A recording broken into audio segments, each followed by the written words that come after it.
But I'm going to jump into this pretty quickly because I've got quite a bit of material here to cover. But feel free to ask questions in the chat box and we can go on and discuss that. So when I start to think about the hemp side of things, this is kind of a graphic that always comes up first when we start thinking about where we're currently at in terms of pricing, and the essential oils or CBD production side of the business has been what's been driving a lot of the interest in this. And if you look back at that July 2019 timeframe, you saw that prices were up there at $4 to $4.50 a point of CBD. And quickly they began to slide as processors and individuals saw how many acres were in the ground and how much was going to be planted. And we quickly fell through the rest of December. And basically since we've been in 2020, prices have been kind of flat. They've fallen a little bit. And as you can follow along this through the 2020 growing season, we've been down below $1 a point pretty much all season. And then I think that's really where we're probably going to end up staying in a lot of this until we get clarification from FDA and a number of other governmental agencies on exactly where this is going to go, along with the human trials, and understand the health and wellness benefits of this side of the industry. So a couple of things that I am kind of missing in this, and I'm not going to really show any graphics because I'm going to focus mostly on the essential oil side of things, and specifically the extraction side right now. But if you look at a lot of other states, you're going to see that the smokable market is a big player. There's really very little data out there on smokable price. That data set is kind of coming along, but it's a pretty short time series at this point in time. But there are a lot of producers that are focusing on that smokable side. In Kentucky, that is not a market that we have currently available to us. The grain side, those prices have kind of come down a little bit unless you're on the organic side. So if you look at a lot of our enterprise budgets and stuff, and you look at grain and fiber, there's not a whole lot of optimism right now in those sides of the market, but I think that those two sides of the market are going to develop as we go forward.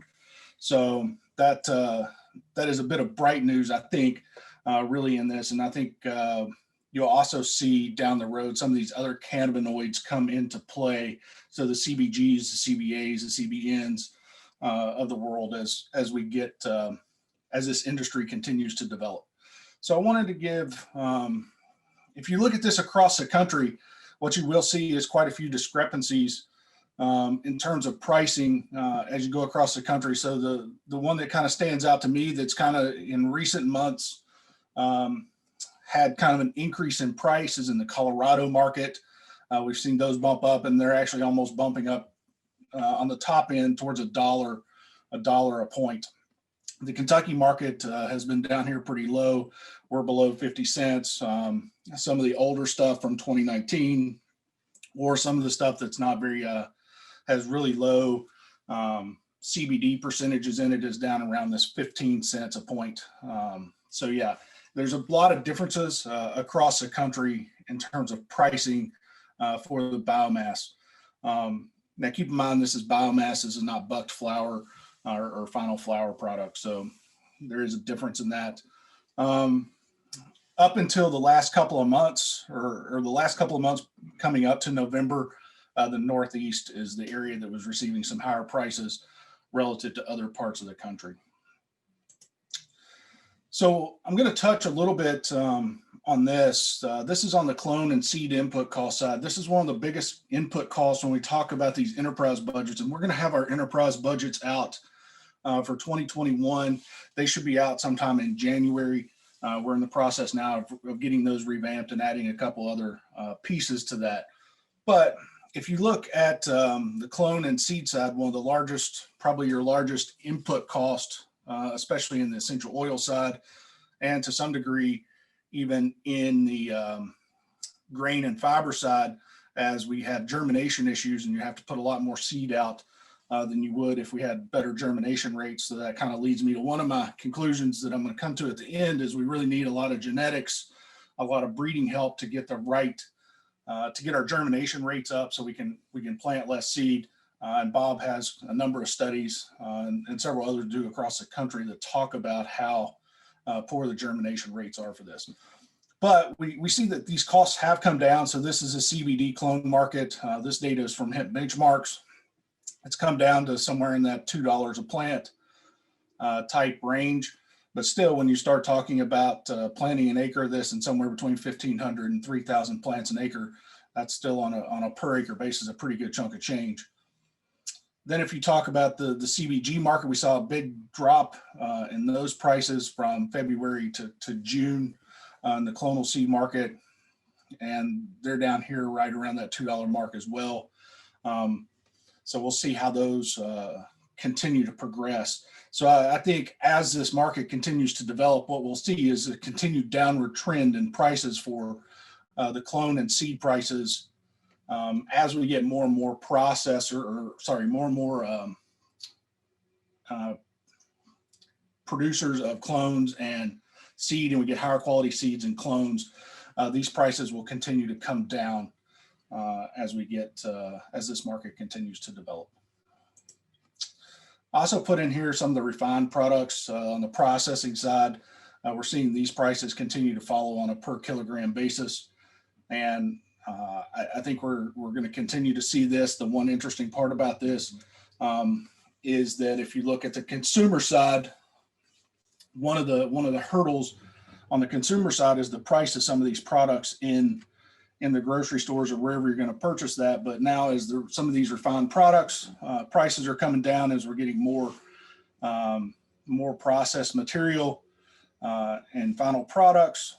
Some of these prices are coming down, which should hopefully spur some increase in demand or increase in consumption as prices come down and these products become more available to more people, depending upon what their budget constraints are down the road. So I'm kind of optimistic that that'll help a little bit. The other thing that I think will really help in this is clarification from FDA and other rules and regulations and human trials as to what happens in that space. And I'm looking forward to Jim's talk next on some of that and where we're at. So going forward, this is one of the areas that we're putting a lot of emphasis on within the econ research team. This is for 2020, the crop insurance policies or hemp policies that were put out. So this is RMA's multi-peril crop insurance program, the pilot program. And in 2020, there were 699 policies written. That is really indicative of you have to have a contract and you have to have growing experience. And there weren't a lot of contracts out there to be had in 2020. So I think that's why you didn't see very many hemp policies written. The same thing on the NAP policies, which is an FSA or Farm Service Agency program. So not very many policies were written for 2020. I expect that this number will come up as we continue to add additional states into this pilot program.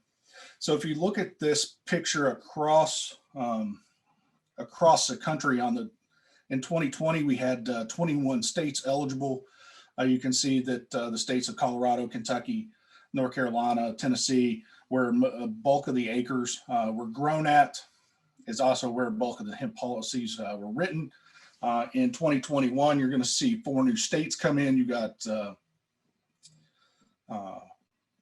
Arizona, Arkansas, Texas, Nevada, all coming into this pilot program mix. So we are picking up a few more states that'll be eligible for this policy, the MPCI pilot program in 2021. So we'll see this pick up again.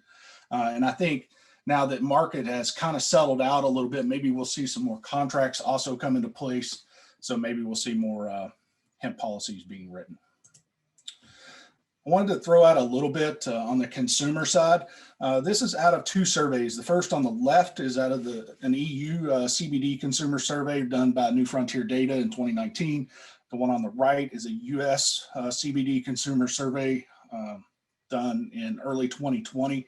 And what you're going to see is there's a big education gap, and consumers have a lot of concerns about the quality, the taste, the dosing accuracy of a lot of these products that are out there. And until we can get a lot of these concerns or educate the consumer base on these topics for this crop, I think it's going to be really difficult for this market to really take off, especially on the essential oil side of things. So kind of some expectations going forward with this. I think there's been a real resetting of the market and the expectations. So a lot of those companies that got in early and a lot of the farmers that got in early, they saw these really big dollar signs. And in 2017, 2018, there was quite a bit of money made for some of those farmers. And even into 2019 and 2020, some are still doing very well. But I think they've really reset their expectations on what the market are. And as this crop becomes more commoditized in the future, I think we'll continue to see that changing the marketplace. There's still some thoughts out there on what the THC limit would be. I see pros and cons to that. One of the pros is from a processor standpoint, if we raise the THC limit to 0.1, we've heard Bob and his group talk about there's basically a 23 to 25 to 1 ratio. So that means your CBD component goes way up. That means you need to harvest way less acres. So in these small batch processors, they become more efficient. If we stay where we're at the 0.3%, then requires more acres, lower CBD content. The small batch processing is not as efficient.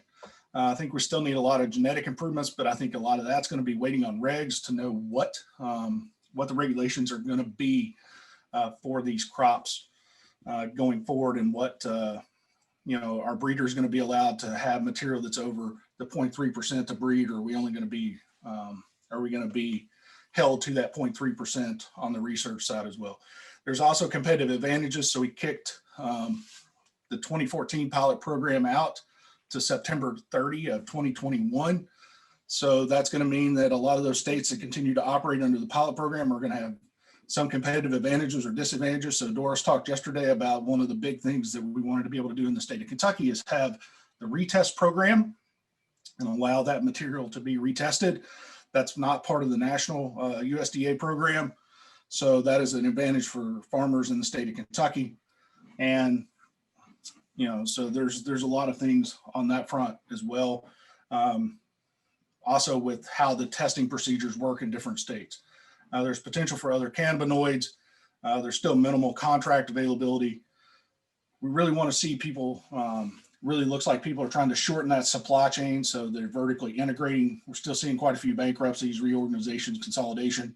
The international markets are still playing a role and are going to play a larger role.